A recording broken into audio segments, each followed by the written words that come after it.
Even the 3-tabs from in 2025. Oh, yeah. Compared to the 3-tab and like when I started back in like I don't know 2004, 2003, like they're different. There was no self-sealing strip on the shingles when I first started doing 3-tabs. There was no self-sealing strip.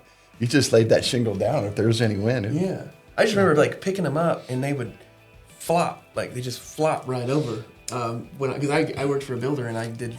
Okay, if you're gonna go back to old school, then I'm gonna mention this. Okay. When I first started roofing, you had a hammer that had a gauge that you could slide for the distance here.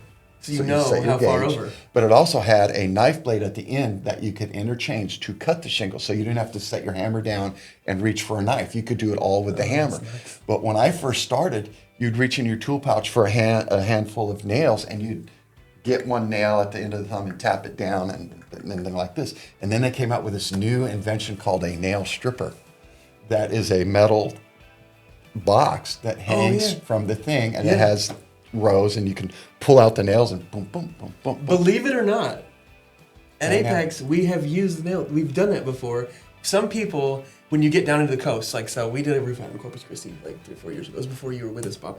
But they want their roof hand nailed. And so we're doing like a duration shingle, which is an Owens Corning shingle with a really solid nail line. This is way before, you know, it was the shingle I wanted to use on the coast back then. And it was. I have my nail stripper in my garage. It took forever. They have one for comp nails, and they have another one for the longer nails for shakes. Oh, yeah, okay. Those would be different. But it's fascinating because I went out and bought the first nail stripper, and I was doing twice as many squares as everybody else hand nailing. They're like, God, man, where'd you get that new modern piece of equipment, man? That's because we'd always were competitive. Yeah, and who could do the most? Well, the guys get paid like with us. Like we don't pay hourly, right? So we pay per bundle. So like they'll tear off when they open a bundle, they'll tear the barcode off.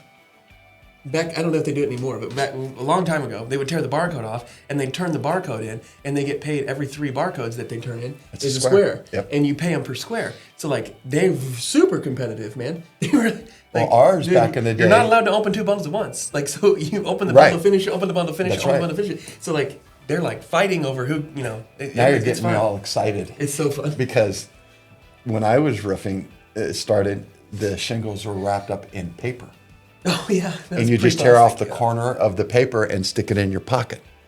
And at the end of the day, everybody had these big piles, and they'd count out and divide it by 3, and that's how many squares. My first roof I ever did had paper, and I haven't seen it since. But it was elk shingles. That was the only thing back then. Elk is from back in like the 90s, and JF bought them. My first job, we were getting, I think it was $7 a square. Yeah, that's rough. No, but gas was 75 cents a gallon. 1979. That's not bad. I mean, could you do a square in an hour? Oh yeah. Yeah. So like because I was always in competition. Like, I mean, back then, because it's still minimum wage. Like I don't, you know. But back then, the roofs we sat because with the guns you can go fast. You don't want you're sliding up on your butt. Mm-hmm. You know, with the gun, you need to stand and because it's so much faster, so much easier. Mm-hmm. But we would sit. We'd have these things called a butt pad that you would sit on your left cheek if you were right-handed, and you would do everything sitting. And you do like 3 or 4 rows courses, and then you'd move up, and then 3 or 4 courses. Our guys used to use old couch cushions. They do the same things. Yeah. So. But it's fascinating the way how it has the roofing industry has changed, even.